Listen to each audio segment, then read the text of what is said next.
네, 결국 윤 전 대통령의 혐의의 내용과 책임의 정도, 또 피고인 간의 형평성, 실제 선고가 예상되는 형량과의 간극 등을 종합적으로 따지게 될 텐데요. 내란 특검팀 결심 공판을 하루 앞둔 오늘 회의를 열고 구체적인 구형량을 논의하고 있습니다. 윤석열 전 대통령의 내란 우두머리 혐의 재판 결심 공판이 내일 오전 9시 20분부터 열립니다. 비상계엄 관련 본류 재판에 구형이 나오는 겁니다. 내란 우두머리죄 형량이 사형과 무기징역, 무기금고로 제한돼 있는 만큼 특검의 선택에 관심이 쏠립니다. 다만 특검은 강제노역 의무가 없는 금고형은 고려하지 않고 있습니다. 금고형은 주로 정치사범이 받았던 만큼 내란 혐의에 적용하지 않으려는 것으로 풀이됩니다. 조은석 특검은 오늘 오후 3시부터 특검부와 부장검사 이상이 참석하는 회의를 열고 구형량을 논의하고 있습니다. 내란 관련 재판이 병합되면서 김용현 전 국방부 장관과 조지호 전 경찰청장, 노상원 전 사령관에 대한 구형도 함께 나옵니다. 김 전 장관 등에게 적용된 내란 중요 임무 종사는 유죄 시 사형, 무기 또는 5년 이상의 징역이나 금고가 선고될 수 있는데 구형량도 이러한 법정형을 고려해 결정될 전망입니다. 특검은 오늘 회의에서 피고인들 사이 형평성과 실제 선고될 만한 형량과의 간극 등을 논의해 구형량과 순서 등을 정할 것으로 보입니다. 내일 결심 공판은 변호인 측의 증거조사를 마무리한 뒤 특검 측의 구형을 거쳐 피고인 측 최종 변론과 최후 진술이 이어집니다.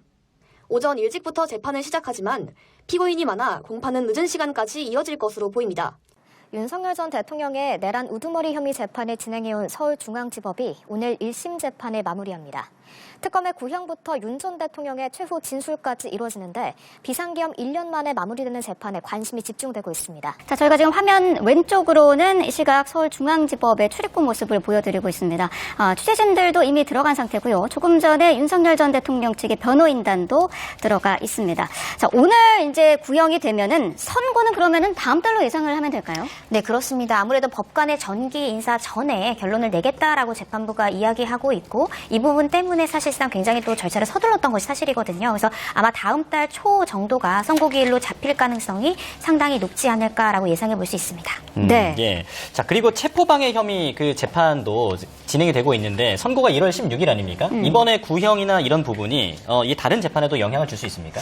저는 그 부분에 대해서는 영향을 미치지 않을 가능성이 높지 않을까 싶고요. 일단은 이 특검의 구형량과 판사의 판단은 별개입니다. 그래서 구형 같은 경우에는 검찰의 최종 의견일 뿐이지 그것이 판사의 선고 결과에 어떤 기속력을 미치거나 그렇진 않거든요. 그래서 이 체포방해에 대해서 이 판사의 판결 선고와 오늘 있을 이 내란 수괴 혐의의 이 검찰의 구형은 그 한 해당 판단을 내리는 이 기관 자체가 굉장히 상이하다라는 점, 그리고 지금 체포방해 사건에 있어서 이 결심을 하겠다라고 지금 백 판사가 이야기했을 때 윤석열 전 대통령 측에서는 이 체포방해라는 것 자체도 이 비상계엄 선포가 과연 위헌 위법인가, 내란에 해당하는가가 전제가 되기 때문에 이 내란 재판에 대한 결론이 나온 이후로 이러한 선고 결과를 잡는 것을 좀 연기해야 된다라고 주장했지만 이 해당 재판부 판사는 우리는 그 내란이 전제가 되는 것이 아니라고 선을 그었거든요. 따라서 지금 이 체포방해 혐의를 담당하고 있는 판사도 이 내란 혐의가 우리 재판에 있어서 전제가 되지 않는다라고 또 분명하게 이야기하고 있다라는 점, 또 구형은 검사가 하고 최종적인 이 판단은 법원이 한다라는 점을 볼 때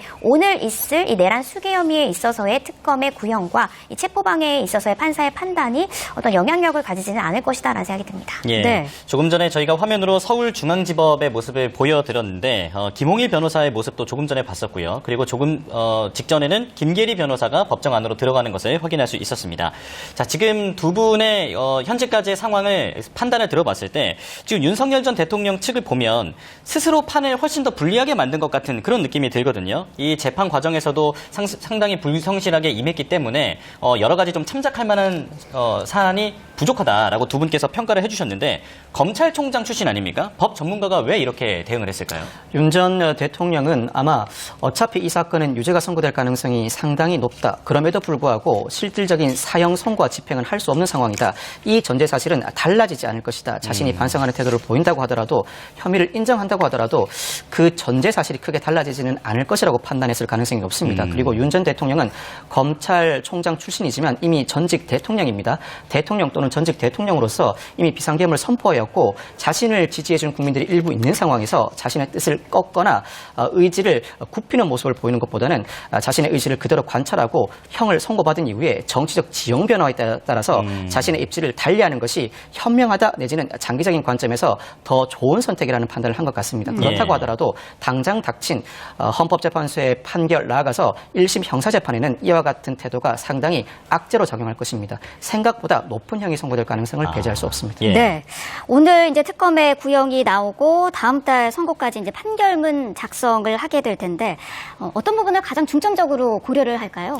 지금 피고인들이 대다수 혐의를 부인하는 것이 지금 대다수의 흐름이기 때문에 결국 네. 판결문에서는 이 피고인이 무죄 취지를 주장하지만 예를 들어 유죄가 나올 경우에는 유죄로 판사가 판단한 이유에 대한 설시가 가장 길게 담길 가능성이 높습니다. 통상 혐의를 인정하는 사건에 대해서는 양형에 관한 서술이 길어지는 반면 지금 무죄를 주장했음에도 불구하고 유죄를 선고할 때는 판사가 피고인의 주장이 왜 납득되지 않는지 이 부분에 대한 설시를 가장 길게 하는 것이 통상적이기 때문에 아무래도 만약 예를 들어서 다음 달에 이 내란 수계 등 사건에 대한 선고기일이 잡히고 판결문이 공개가 된다면 윤 전 대통령이 무죄라고 주장하고 있는 각 법적 쟁점에 대해서 재판부가 어떻게 판단했는지 이 부분에 대한 설시가 가장 주되게 될 가능성이 높고 네. 이후에 양형에 대한 의견이 함께 담기게 될 수 있습니다. 그래서 예를 들어 지금 윤 전 대통령은 무죄 주장을 하지만 지금 직위원 재판부에 성격을 구정하며 과거 전시의 사례를 정밀 검토했습니다. 당시 검찰은 헌정질서 파괴 범죄가 되풀이되지 않게 하는 게 시대적인 소명이라며 사형을 구형했는데요. 특검 측은 12.3 불법 계엄이 우리 사회에 끼친 해악이 과거 신군부 사례에 못지 않다고 판단하고 있어 당시의 엄중한 논고가 오늘 다시 재현될지 주목됩니다. 네, 방준혁 기자, 윤 전 대통령은 오늘도 똑같이 직접 무죄를 주장을 할까요? 네, 윤 전 대통령은 오늘도 장문의 진술을 준비한 걸로 알려졌습니다. 내란죄 성립의 핵심 쟁점은 국헌문란의 목적이 있었느냐에 있는데요. 윤 전 대통령은 국회 마비 의도는 전혀 없었으며 야당의 입법 폭거로부터 국가를 지키려 했다는 기존 논리를 되풀이할 걸로 보입니다. 오늘 특검의 구형과 피고인들의 마지막 변론은 향후 선고는 물론 다른 계엄 관련 재판들의 중대한 이정표가 될 전망입니다. 지금까지 서울중앙지법에서 연합뉴스TV 방준혁입니다.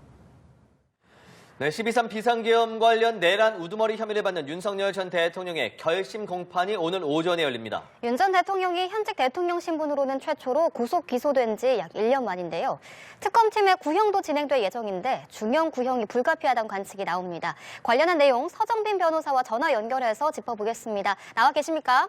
네, 안녕하십니까. 네, 오늘 특검의 구형, 중형밖에 없습니다. 왜냐하면 법정형이 사형, 무기징역, 무기금고 이 세 개밖에 내릴 수가 없는 상황인데 무기금고는 또 특검 측에서 배제한다고 전해지고 있습니다. 왜 그런 걸까요?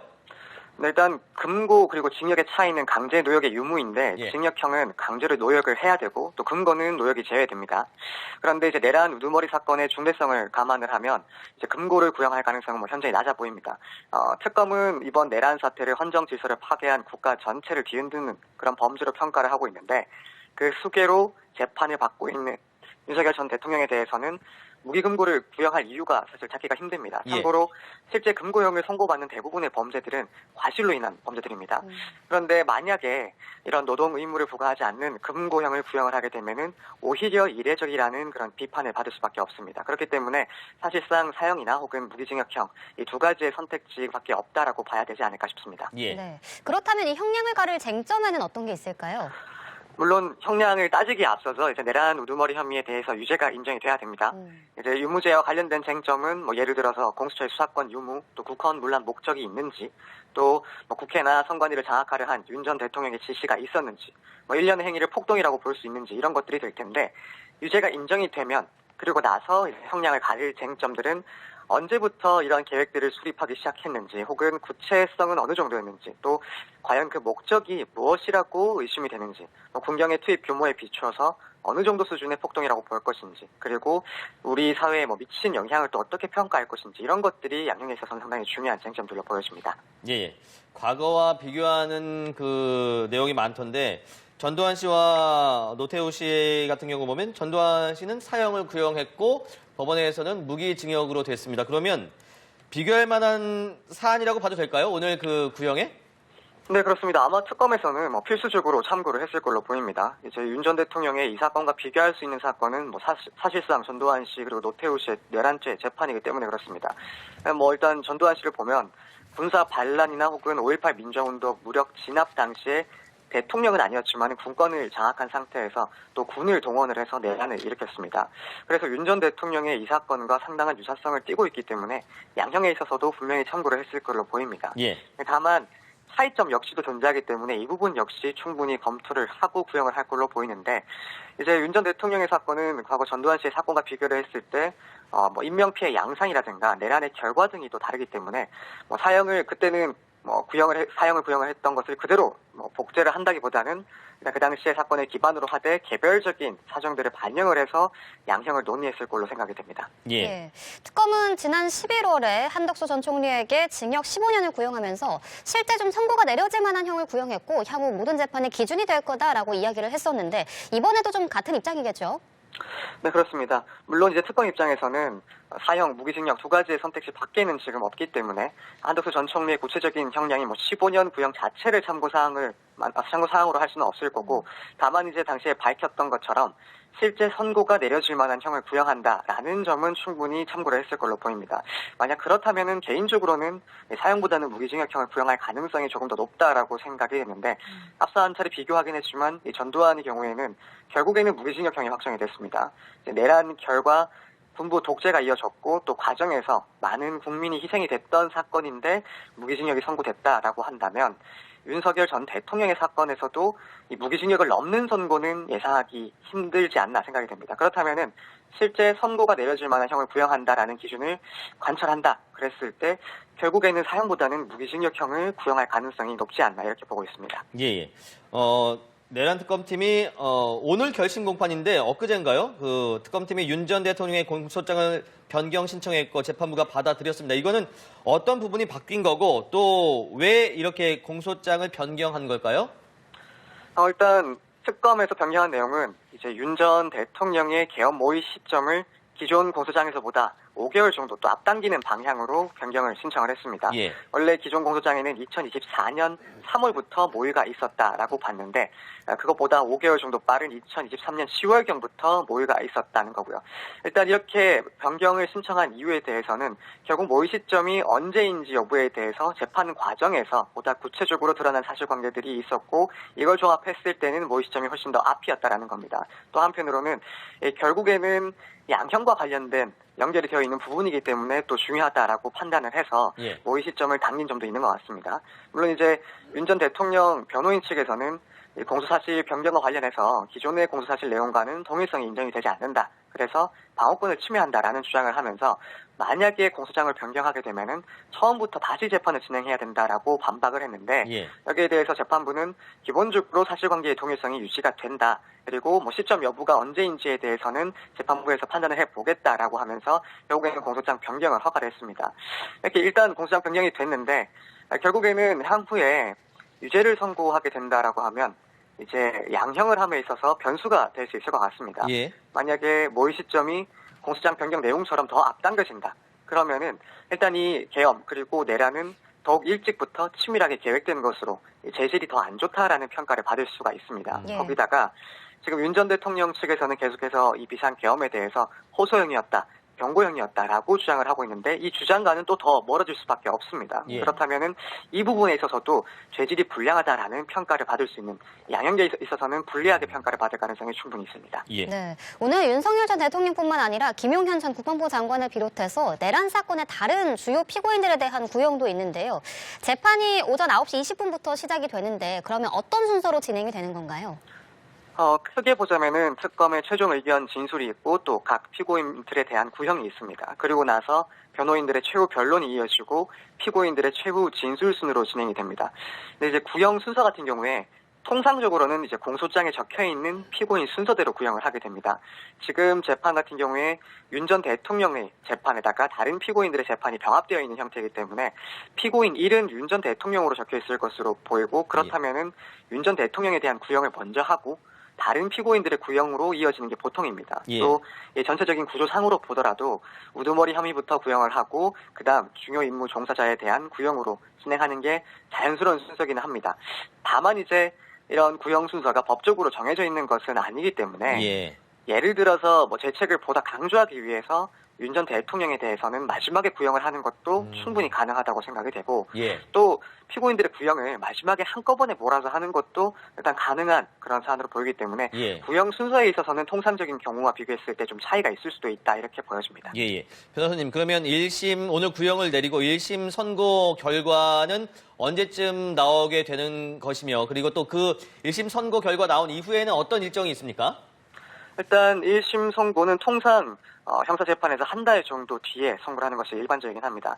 다만 이제 이번 사안 같은 경우에는 워낙 쟁점도 많고 또 피고인들도 많기 때문에 한 달보다는 조금 더 길어질 가능성도 있지 않나라고 생각이 되고 예. 그럼에도 불구하고 결국에는 2월 안에는 선고할 가능성이 제일 높지 않나라는 생각이 됩니다. 예. 이제 1심 선고를 하게 되면은 이후에 특검 측이든 혹은 윤 전 대통령 측이든 이제 항소를 하게 되죠. 네. 항소는 판결이 있고 나서 일주일 내에 항소를 해야 되는 것이고 이제 만약에 특검 측에서 구형한 수준의 형이 선고가 된다라고 한다면 윤 전 대통령 측에서 항소를 할 것이고 그런데 재판부에서 감경을 한다라고 한다면 특검 그리고 윤 전 대통령 양측에서 모두 항소를 할 가능성도 충분히 있지 않나 이렇게 보여집니다. 예. 네. 윤 전 대통령의 경우 지난 다른 결심 공판에서도 최후 진술을 좀 긴 시간 동안 한 바가 있는데 오늘 그럼 다른 피고인들의 최후 진술도 이어진다면 좀 재판 자체가 길어질 가능성도 있겠네요.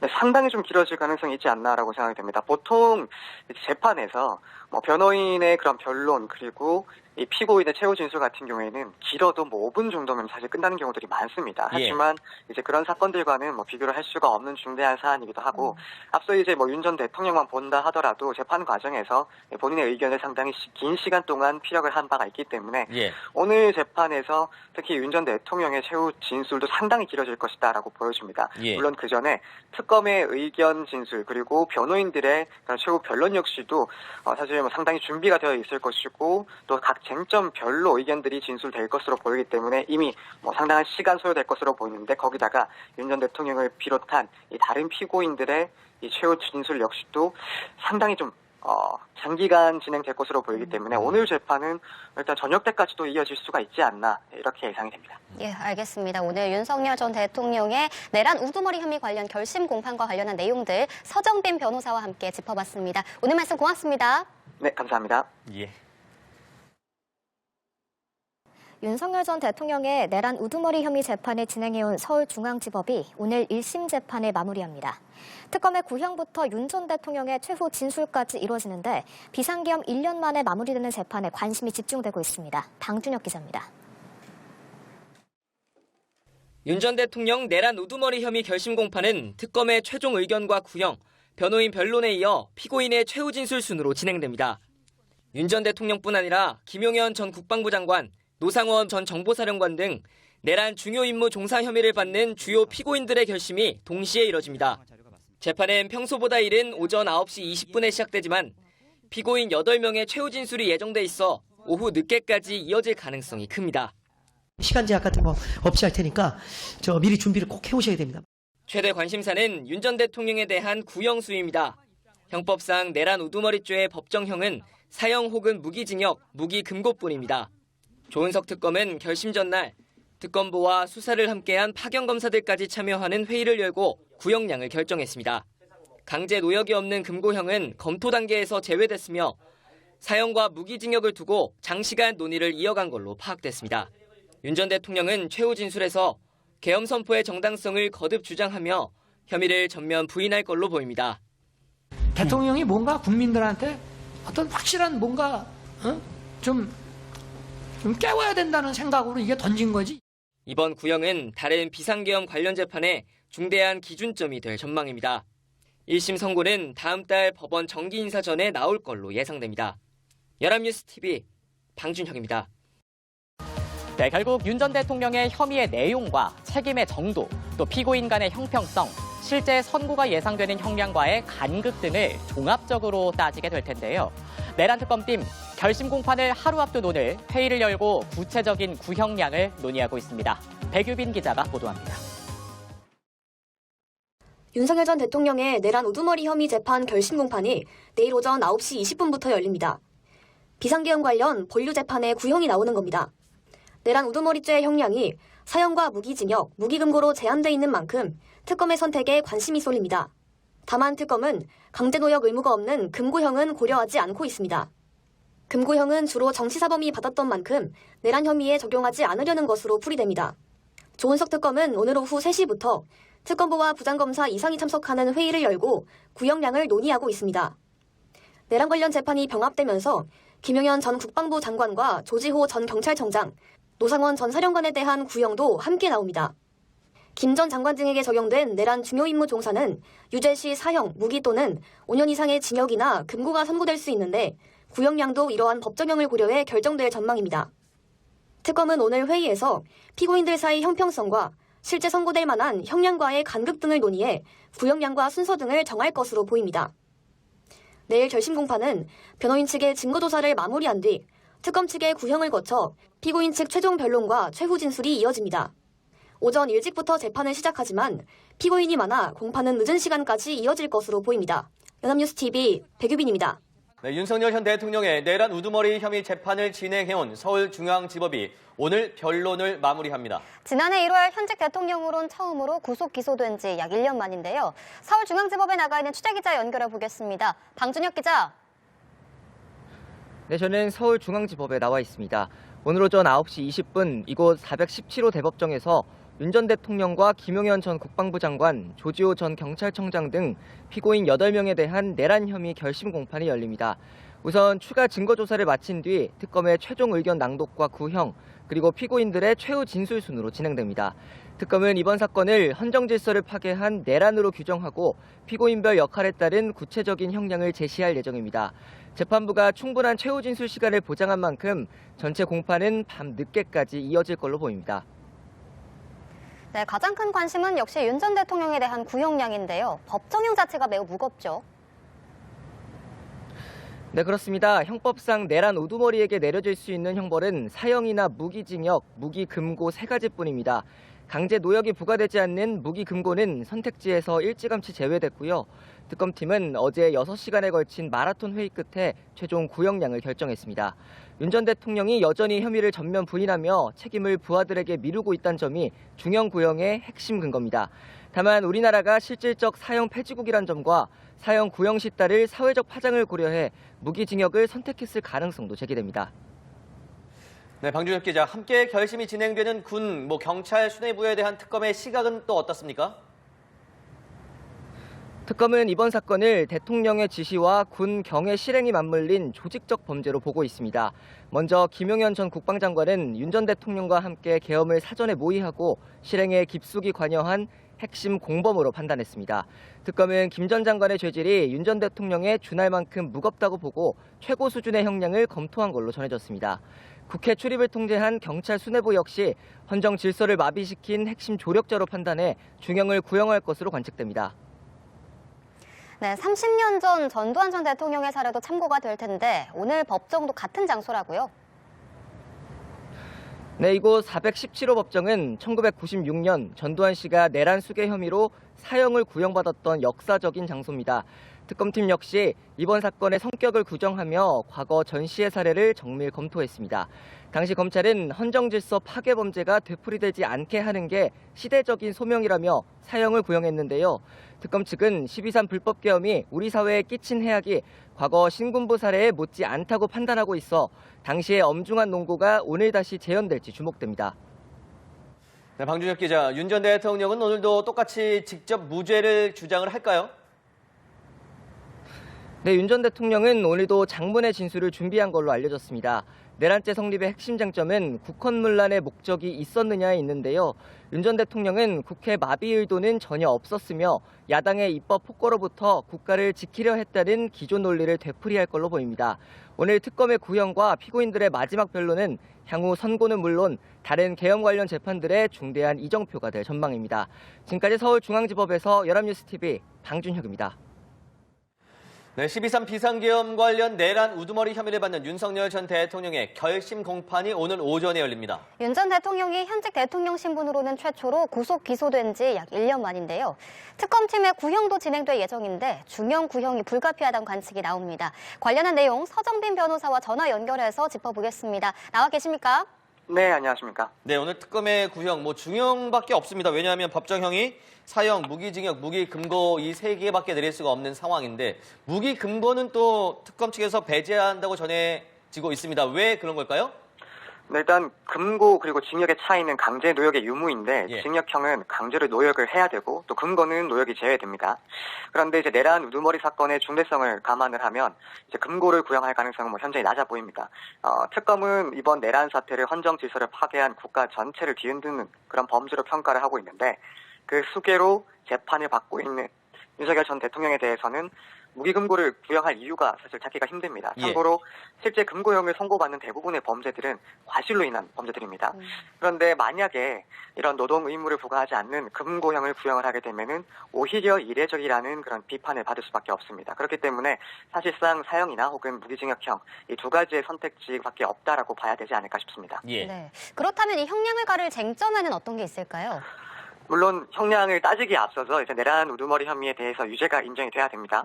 이제 유무죄와 관련된 쟁점은 예를 들어서 공수처의 수사권 유무, 또 국헌 문란 목적이 있는지, 또 국회나 선관위를 장악하려 한 윤 전 대통령의 지시가 있었는지, 일련의 행위를 폭동이라고 볼 수 있는지 이런 것들이 될 텐데 유죄가 인정이 되면 그리고 나서 이제 형량을 가릴 쟁점들은 언제부터 이러한 계획들을 수립하기 시작했는지 혹은 구체성은 어느 정도였는지 또 과연 그 목적이 무엇이라고 의심이 되는지 군경의 투입 규모에 비추어서 어느 정도 수준의 폭동이라고 볼 것인지 그리고 우리 사회에 미친 영향을 또 어떻게 평가할 것인지 이런 것들이 양형에 있어서는 상당히 중요한 쟁점들로 보여집니다.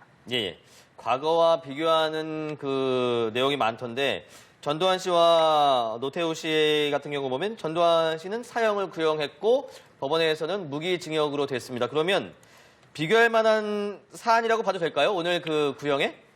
네, 그렇습니다. 아마 특검에서는 필수적으로 참고를 했을 걸로 보입니다. 이제 윤 전 대통령의 이 사건과 비교할 수 있는 사건은 사실상 전두환 씨 그리고 노태우 씨의 내란죄 재판이기 때문에 그렇습니다. 일단 전두환 씨를 보면 군사 반란이나 혹은 5.18 민주화운동 무력 진압 당시에 대통령은 아니었지만 군권을 장악한 상태에서 또 군을 동원을 해서 내란을 일으켰습니다.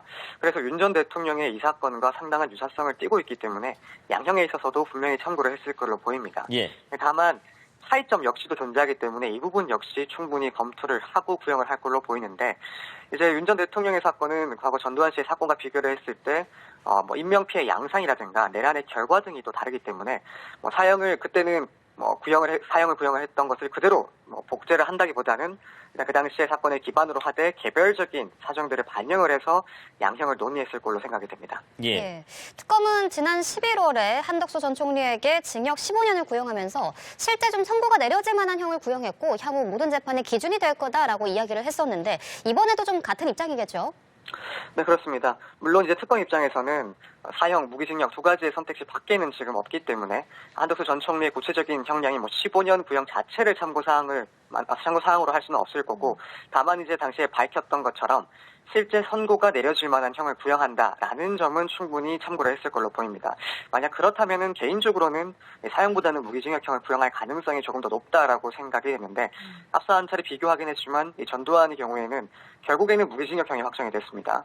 내란 결과 군부 독재가 이어졌고 또 과정에서 많은 국민이 희생이 됐던 사건인데 무기징역이 선고됐다라고 한다면 윤석열 전 대통령의 사건에서도 이 무기징역을 넘는 선고는 예상하기 힘들지 않나 생각이 됩니다. 그렇다면은 실제 선고가 내려질 만한 형을 구형한다라는 기준을 관철한다 그랬을 때 결국에는 사형보다는 무기징역형을 구형할 가능성이 높지 않나 이렇게 보고 있습니다. 예.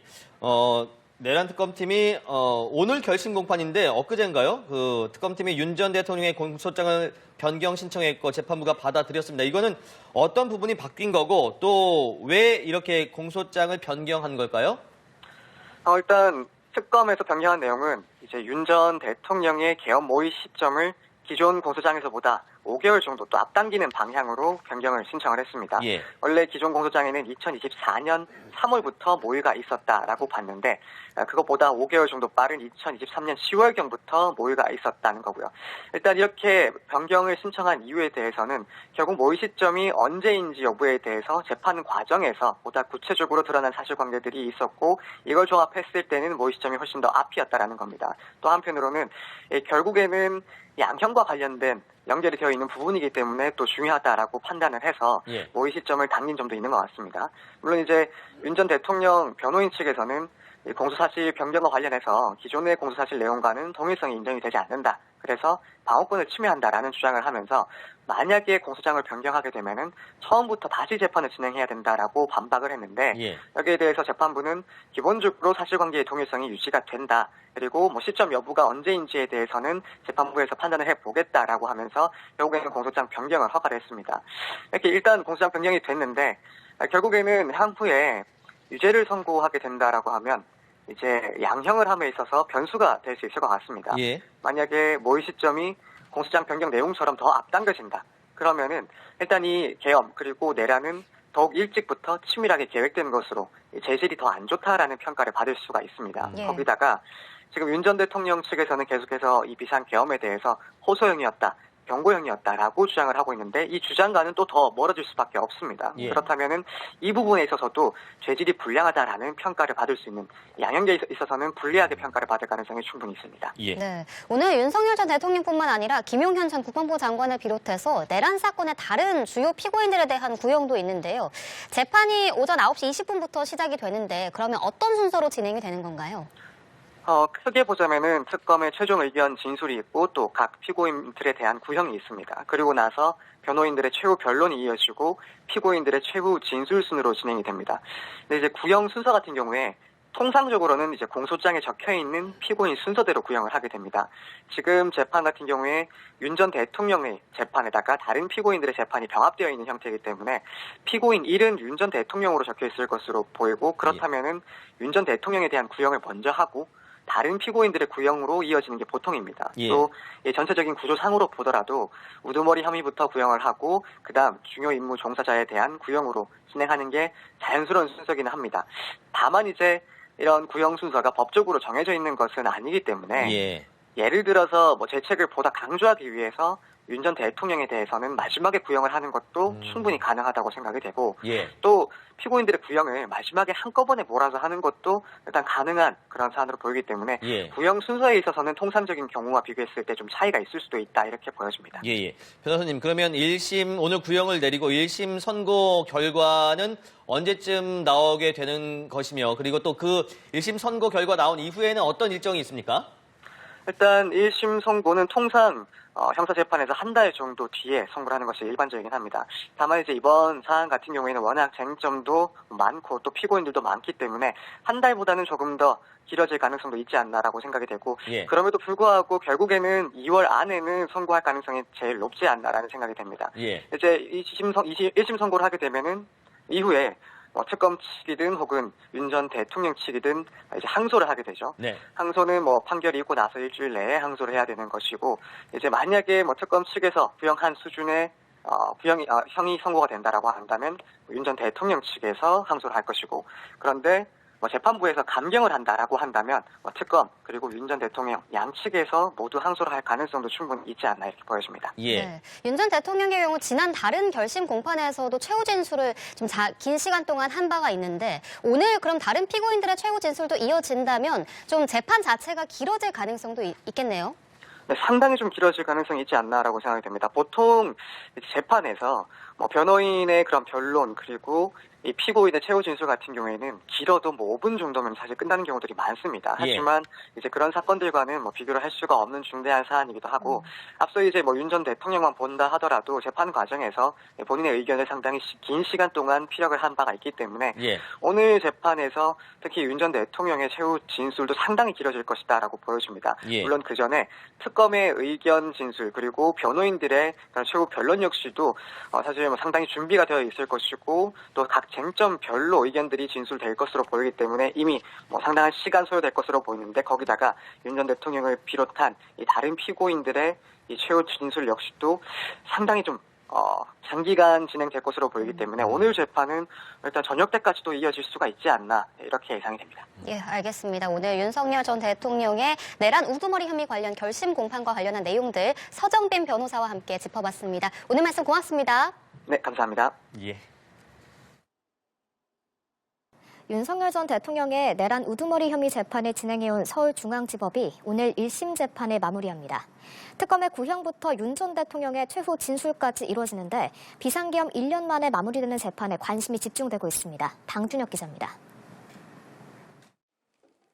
윤 전 대통령 내란 우두머리 혐의 결심 공판은 특검의 최종 의견과 구형, 변호인 변론에 이어 피고인의 최후 진술 순으로 진행됩니다. 윤 전 대통령뿐 아니라 김용현 전 국방부 장관, 노상원 전 정보사령관 등 내란 중요 임무 종사 혐의를 받는 주요 피고인들의 결심이 동시에 이뤄집니다. 재판은 평소보다 이른 오전 9시 20분에 시작되지만 피고인 8명의 최후 진술이 예정돼 있어 오후 늦게까지 이어질 가능성이 큽니다. 시간 제약 같은 거 없이 할 테니까 미리 준비를 꼭 해오셔야 됩니다. 최대 관심사는 윤 전 대통령에 대한 구형 수위입니다. 형법상 내란 우두머리죄의 법정형은 사형 혹은 무기징역, 무기금고뿐입니다. 조은석 특검은 결심 전날 특검부와 수사를 함께한 파견검사들까지 참여하는 회의를 열고 구형량을 결정했습니다. 강제 노역이 없는 금고형은 검토 단계에서 제외됐으며 사형과 무기징역을 두고 장시간 논의를 이어간 걸로 파악됐습니다. 윤 전 대통령은 최후 진술에서 계엄 선포의 정당성을 거듭 주장하며 혐의를 전면 부인할 걸로 보입니다. 대통령이 뭔가 국민들한테 어떤 확실한 뭔가 좀 깨워야 된다는 생각으로 이게 던진 거지. 이번 구형은 다른 비상계엄 관련 재판에 중대한 기준점이 될 전망입니다. 1심 선고는 다음 달 법원 정기인사 전에 나올 걸로 예상됩니다. 연합뉴스TV 방준혁입니다. 네, 결국 윤 전 대통령의 혐의의 내용과 책임의 정도, 또 피고인 간의 형평성, 실제 선고가 예상되는 형량과의 간극 등을 종합적으로 따지게 될 텐데요. 내란 특검팀 결심 공판을 하루 앞둔 오늘 회의를 열고 구체적인 구형량을 논의하고 있습니다. 백유빈 기자가 보도합니다. 윤석열 전 대통령의 내란 우두머리 혐의 재판 결심 공판이 내일 오전 9시 20분부터 열립니다. 비상계엄 관련 본류 재판에 구형이 나오는 겁니다. 내란 우두머리죄 형량이 사형과 무기징역, 무기금고로 제한돼 있는 만큼 특검의 선택에 관심이 쏠립니다. 다만 특검은 강제노역 의무가 없는 금고형은 고려하지 않고 있습니다. 금고형은 주로 정치사범이 받았던 만큼 내란 혐의에 적용하지 않으려는 것으로 풀이됩니다. 조은석 특검은 오늘 오후 3시부터 특검부와 부장검사 이상이 참석하는 회의를 열고 구형량을 논의하고 있습니다. 내란 관련 재판이 병합되면서 김용현 전 국방부 장관과 조지호 전 경찰청장, 노상원 전 사령관에 대한 구형도 함께 나옵니다. 김 전 장관 등에게 적용된 내란 중요 임무 종사는 유죄 시 사형, 무기 또는 5년 이상의 징역이나 금고가 선고될 수 있는데 구형량도 이러한 법정형을 고려해 결정될 전망입니다. 특검은 오늘 회의에서 피고인들 사이 형평성과 실제 선고될 만한 형량과의 간극 등을 논의해 구형량과 순서 등을 정할 것으로 보입니다. 내일 결심 공판은 변호인 측의 증거조사를 마무리한 뒤 특검 측의 구형을 거쳐 피고인 측 최종 변론과 최후 진술이 이어집니다. 오전 일찍부터 재판을 시작하지만 피고인이 많아 공판은 늦은 시간까지 이어질 것으로 보입니다. 연합뉴스TV 백유빈입니다. 네, 윤석열 현 대통령의 내란 우두머리 혐의 재판을 진행해온 서울중앙지법이 오늘 변론을 마무리합니다. 지난해 1월 현직 대통령으론 처음으로 구속 기소된 지 약 1년 만인데요. 서울중앙지법에 나가 있는 취재기자 연결해 보겠습니다. 방준혁 기자. 네, 저는 서울중앙지법에 나와 있습니다. 오늘 오전 9시 20분 이곳 417호 대법정에서 윤 전 대통령과 김용현 전 국방부 장관, 조지호 전 경찰청장 등 피고인 8명에 대한 내란 혐의 결심 공판이 열립니다. 우선 추가 증거 조사를 마친 뒤 특검의 최종 의견 낭독과 구형, 그리고 피고인들의 최후 진술 순으로 진행됩니다. 특검은 이번 사건을 헌정 질서를 파괴한 내란으로 규정하고 피고인별 역할에 따른 구체적인 형량을 제시할 예정입니다. 재판부가 충분한 최후 진술 시간을 보장한 만큼 전체 공판은 밤 늦게까지 이어질 걸로 보입니다. 네, 가장 큰 관심은 역시 윤 전 대통령에 대한 구형량인데요. 법정형 자체가 매우 무겁죠. 네, 그렇습니다. 형법상 내란 우두머리에게 내려질 수 있는 형벌은 사형이나 무기징역, 무기금고 3가지뿐입니다. 강제 노역이 부과되지 않는 무기금고는 선택지에서 일찌감치 제외됐고요. 특검팀은 어제 6시간에 걸친 마라톤 회의 끝에 최종 구형량을 결정했습니다. 윤 전 대통령이 여전히 혐의를 전면 부인하며 책임을 부하들에게 미루고 있다는 점이 중형 구형의 핵심 근거입니다. 다만 우리나라가 실질적 사형 폐지국이란 점과 사형 구형 시 따를 사회적 파장을 고려해 무기징역을 선택했을 가능성도 제기됩니다.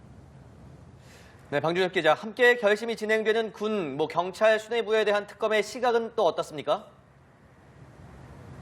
특검은 이번 사건을 대통령의 지시와 군 경의 실행이 맞물린 조직적 범죄로 보고 있습니다. 먼저 김용현 전 국방장관은 윤 전 대통령과 함께 계엄을 사전에 모의하고 실행에 깊숙이 관여한 핵심 공범으로 판단했습니다. 특검은 김 전 장관의 죄질이 윤 전 대통령에 준할 만큼 무겁다고 보고 최고 수준의 형량을 검토한 걸로 전해졌습니다.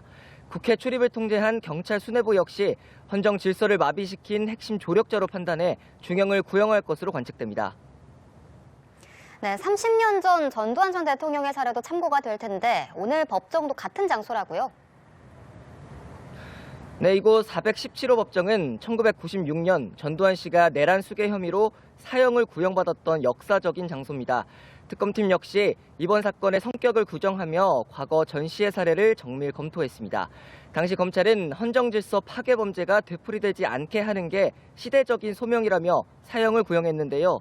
특검 측은 12.3 불법 계엄이 우리 사회에 끼친 해악이 과거 신군부 사례에 못지 않다고 판단하고 있어 당시의 엄중한 논고가 오늘 다시 재현될지 주목됩니다. 네, 방준혁 기자, 윤 전 대통령은 오늘도 똑같이 직접 무죄를 주장을 할까요? 네, 윤 전 대통령은 오늘도 장문의 진술을 준비한 걸로 알려졌습니다. 내란죄 성립의 핵심 쟁점은 국헌문란의 목적이 있었느냐에 있는데요. 윤 전 대통령은 국회 마비 의도는 전혀 없었으며 야당의 입법 폭거로부터 국가를 지키려 했다는 기존 논리를 되풀이할 걸로 보입니다. 오늘 특검의 구형과 피고인들의 마지막 변론은 향후 선고는 물론 다른 계엄 관련 재판들의 중대한 이정표가 될 전망입니다. 지금까지 서울중앙지법에서 연합뉴스TV 방준혁입니다. 네, 12.3 비상계엄 관련 내란 우두머리 혐의를 받는 윤석열 전 대통령의 결심 공판이 오늘 오전에 열립니다. 윤 전 대통령이 현직 대통령 신분으로는 최초로 구속 기소된 지 약 1년 만인데요. 특검팀의 구형도 진행될 예정인데 중형 구형이 불가피하다는 관측이 나옵니다. 관련한 내용 서정빈 변호사와 전화 연결해서 짚어보겠습니다. 나와 계십니까? 네, 안녕하십니까. 네, 오늘 특검의 구형, 중형밖에 없습니다. 왜냐하면 법정형이 사형, 무기징역, 무기금고 이 세 개밖에 내릴 수가 없는 상황인데 무기금고는 또 특검 측에서 배제한다고 전해지고 있습니다. 왜 그런 걸까요? 네, 일단 금고 그리고 징역의 차이는 강제 노역의 유무인데 징역형은 강제로 노역을 해야 되고 또 금고는 노역이 제외됩니다. 그런데 이제 내란 우두머리 사건의 중대성을 감안을 하면 이제 금고를 구형할 가능성은 현저히 낮아 보입니다. 특검은 이번 내란 사태를 헌정 질서를 파괴한 국가 전체를 뒤흔드는 그런 범죄로 평가를 하고 있는데 그 수괴로 재판을 받고 있는 윤석열 전 대통령에 대해서는 무기금고를 구형할 이유가 사실 찾기가 힘듭니다. 참고로 실제 금고형을 선고받는 대부분의 범죄들은 과실로 인한 범죄들입니다.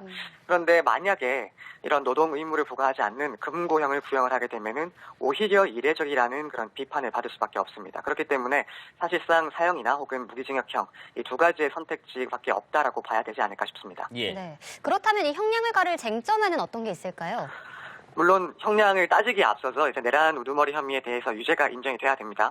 이제 유무죄와 관련된 쟁점은 예를 들어서 공수처의 수사권 유무, 또 국헌 문란 목적이 있는지, 또 국회나 선관위를 장악하려 한 윤 전 대통령의 지시가 있었는지, 일련의 행위를 폭동이라고 볼 수 있는지 이런 것들이 될 텐데 유죄가 인정이 되면 그리고 나서 형량을 가릴 쟁점들은 언제부터 이러한 계획들을 수립하기 시작했는지 혹은 구체성은 어느 정도였는지 또 과연 그 목적이 무엇이라고 의심이 되는지 군경의 투입 규모에 비추어서 어느 정도 수준의 폭동이라고 볼 것인지 그리고 우리 사회에 미친 영향을 또 어떻게 평가할 것인지 이런 것들이 양형에 있어서는 상당히 중요한 쟁점들로 보여집니다. 예.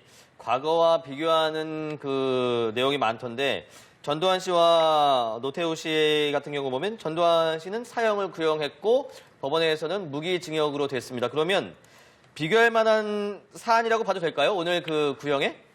네, 그렇습니다. 아마 특검에서는 필수적으로 참고를 했을 걸로 보입니다. 이제 윤 전 대통령의 이 사건과 비교할 수 있는 사건은 사실상 전두환 씨 그리고 노태우 씨의 내란죄 재판이기 때문에 그렇습니다. 일단 전두환 씨를 보면 군사 반란이나 혹은 5.18 민주화운동 무력 진압 당시에 대통령은 아니었지만 군권을 장악한 상태에서 또 군을 동원을 해서 내란을 일으켰습니다. 그래서 윤 전 대통령의 이 사건과 상당한 유사성을 띠고 있기 때문에 양형에 있어서도 분명히 참고를 했을 걸로 보입니다. 다만 차이점 역시도 존재하기 때문에 이 부분 역시 충분히 검토를 하고 구형을 할 걸로 보이는데 이제 윤 전 대통령의 사건은 과거 전두환 씨의 사건과 비교를 했을 때 인명피해 양상이라든가 내란의 결과 등이 또 다르기 때문에 사형을 그때는 사형을 구형을 했던 것을 그대로 복제를 한다기보다는 그 당시의 사건을 기반으로 하되 개별적인 사정들을 반영을 해서 양형을 논의했을 걸로 생각이 됩니다. 예. 예. 특검은 지난 11월에 한덕수 전 총리에게 징역 15년을 구형하면서 실제 좀 선고가 내려질 만한 형을 구형했고 향후 모든 재판의 기준이 될 거다라고 이야기를 했었는데 이번에도 좀 같은 입장이겠죠? 네, 그렇습니다. 물론 이제 특검 입장에서는 사형, 무기징역 두 가지의 선택지 밖에는 지금 없기 때문에 한덕수 전 총리의 구체적인 형량이 15년 구형 자체를 참고사항으로 할 수는 없을 거고, 다만 이제 당시에 밝혔던 것처럼 실제 선고가 내려질 만한 형을 구형한다라는 점은 충분히 참고를 했을 걸로 보입니다. 만약 그렇다면은 개인적으로는 사형보다는 무기징역형을 구형할 가능성이 조금 더 높다라고 생각이 됐는데, 앞서 한 차례 비교하긴 했지만 이 전두환의 경우에는 결국에는 무기징역형이 확정이 됐습니다. 내란 결과 군부 독재가 이어졌고 또 과정에서 많은 국민이 희생이 됐던 사건인데 무기징역이 선고됐다라고 한다면, 윤석열 전 대통령의 사건에서도 이 무기징역을 넘는 선고는 예상하기 힘들지 않나 생각이 됩니다. 그렇다면은 실제 선고가 내려질 만한 형을 구형한다라는 기준을 관철한다 그랬을 때 결국에는 사형보다는 무기징역형을 구형할 가능성이 높지 않나 이렇게 보고 있습니다. 예. 내란 특검팀이 오늘 결심 공판인데 엊그제인가요? 그 특검팀이 윤 전 대통령의 공소장을 변경 신청했고 재판부가 받아들였습니다. 이거는 어떤 부분이 바뀐 거고 또 왜 이렇게 공소장을 변경한 걸까요?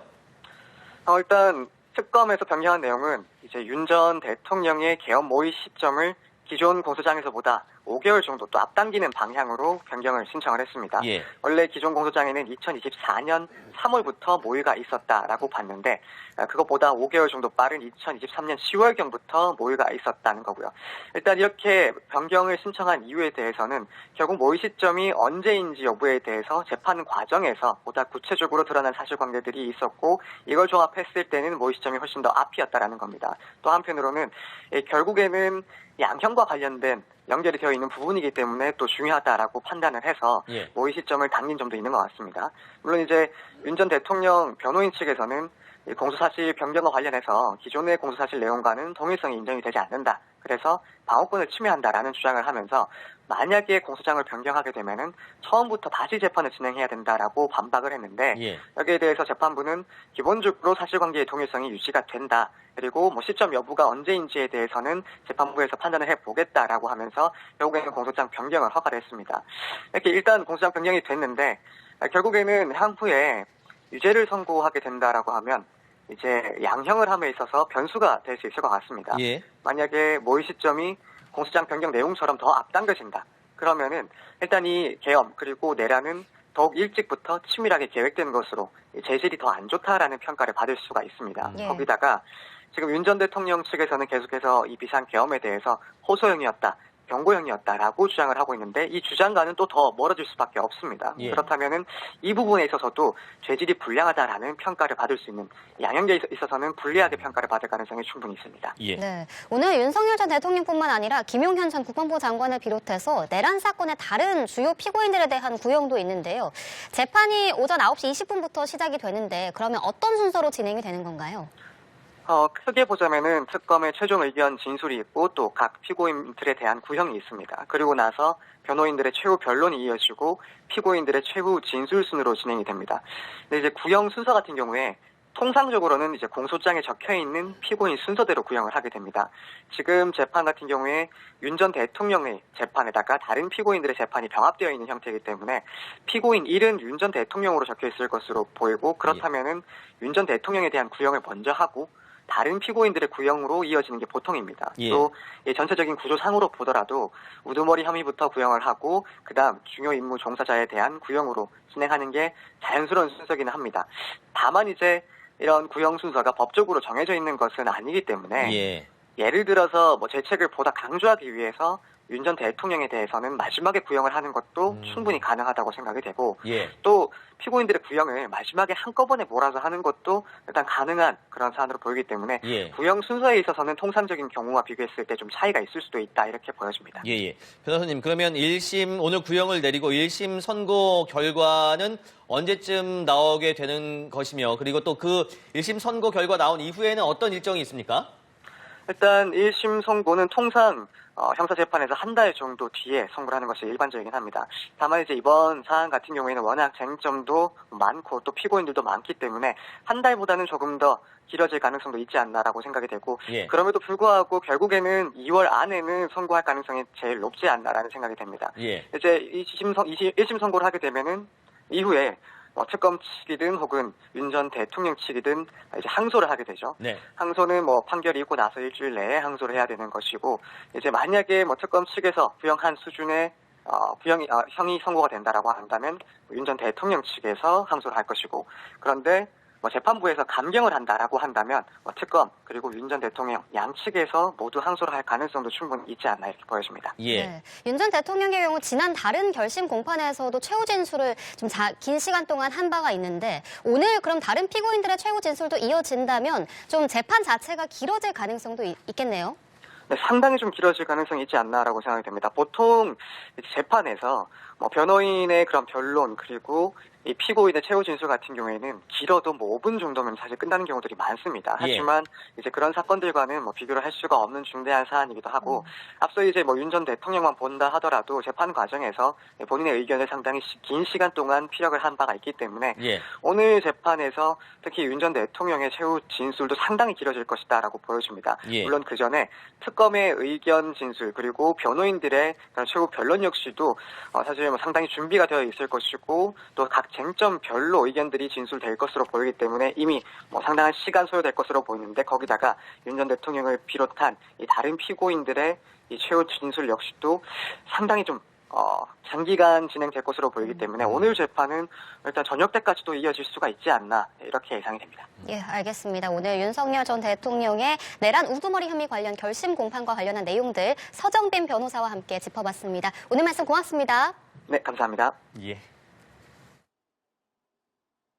윤석열 전 대통령의 내란 우두머리 혐의 재판을 진행해온 서울중앙지법이 오늘 1심 재판을 마무리합니다. 특검의 구형부터 윤 전 대통령의 최후 진술까지 이루어지는데 비상계엄 1년 만에 마무리되는 재판에 관심이 집중되고 있습니다. 방준혁 기자입니다. 윤 전 대통령 내란 우두머리 혐의 결심 공판은 특검의 최종 의견과 구형, 변호인 변론에 이어 피고인의 최후 진술 순으로 진행됩니다. 윤 전 대통령뿐 아니라 김용현 전 국방부 장관, 노상원 전 정보사령관 등 내란 중요 임무 종사 혐의를 받는 주요 피고인들의 결심이 동시에 이뤄집니다. 재판은 평소보다 이른 오전 9시 20분에 시작되지만 피고인 8명의 최후 진술이 예정돼 있어 오후 늦게까지 이어질 가능성이 큽니다. 시간 제약 같은 거 없이 할 테니까 미리 준비를 꼭 해오셔야 됩니다. 최대 관심사는 윤 전 대통령에 대한 구형 수위입니다. 형법상 내란 우두머리죄의 법정형은 사형 혹은 무기징역, 무기금고뿐입니다. 조은석 특검은 결심 전날 특검부와 수사를 함께한 파견검사들까지 참여하는 회의를 열고 구형량을 결정했습니다. 강제 노역이 없는 금고형은 검토 단계에서 제외됐으며 사형과 무기징역을 두고 장시간 논의를 이어간 걸로 파악됐습니다. 윤 전 대통령은 최후 진술에서 계엄 선포의 정당성을 거듭 주장하며 혐의를 전면 부인할 걸로 보입니다. 대통령이 뭔가 국민들한테 어떤 확실한 뭔가 좀 깨워야 된다는 생각으로 이게 던진 거지. 이번 구형은 다른 비상계엄 관련 재판에 중대한 기준점이 될 전망입니다. 1심 선고는 다음 달 법원 정기 인사 전에 나올 걸로 예상됩니다. 연합뉴스TV 방준혁입니다. 네, 결국 윤 전 대통령의 혐의의 내용과 책임의 정도, 또 피고인 간의 형평성, 실제 선고가 예상되는 형량과의 간극 등을 종합적으로 따지게 될 텐데요. 내란 특검팀 결심 공판을 하루 앞둔 오늘 회의를 열고 구체적인 구형량을 논의하고 있습니다. 백유빈 기자가 보도합니다. 윤석열 전 대통령의 내란 우두머리 혐의 재판 결심 공판이 내일 오전 9시 20분부터 열립니다. 비상계엄 관련 본류 재판에 구형이 나오는 겁니다. 내란 우두머리죄 형량이 사형과 무기징역, 무기금고로 제한돼 있는 만큼 특검의 선택에 관심이 쏠립니다. 다만 특검은 강제노역 의무가 없는 금고형은 고려하지 않고 있습니다. 금고형은 주로 정치사범이 받았던 만큼 내란 혐의에 적용하지 않으려는 것으로 풀이됩니다. 조은석 특검은 오늘 오후 3시부터 특검부와 부장검사 이상이 참석하는 회의를 열고 구형량을 논의하고 있습니다. 내란 관련 재판이 병합되면서 김용현 전 국방부 장관과 조지호 전 경찰청장, 노상원 전 사령관에 대한 구형도 함께 나옵니다. 김 전 장관 등에게 적용된 내란 중요 임무 종사는 유죄 시 사형, 무기 또는 5년 이상의 징역이나 금고가 선고될 수 있는데 구형량도 이러한 법정형을 고려해 결정될 전망입니다. 특검은 오늘 회의에서 피고인들 사이 형평성과 실제 선고될 만한 형량과의 간극 등을 논의해 구형량과 순서 등을 정할 것으로 보입니다. 내일 결심 공판은 변호인 측의 증거 조사를 마무리한 뒤 특검 측의 구형을 거쳐 피고인 측 최종 변론과 최후 진술이 이어집니다. 오전 일찍부터 재판을 시작하지만 피고인이 많아 공판은 늦은 시간까지 이어질 것으로 보입니다. 연합뉴스TV 백유빈입니다. 네, 윤석열 현 대통령의 내란 우두머리 혐의 재판을 진행해온 서울중앙지법이 오늘 변론을 마무리합니다. 지난해 1월 현직 대통령으로는 처음으로 구속 기소된 지 약 1년 만인데요. 서울중앙지법에 나가 있는 취재기자 연결해 보겠습니다. 방준혁 기자.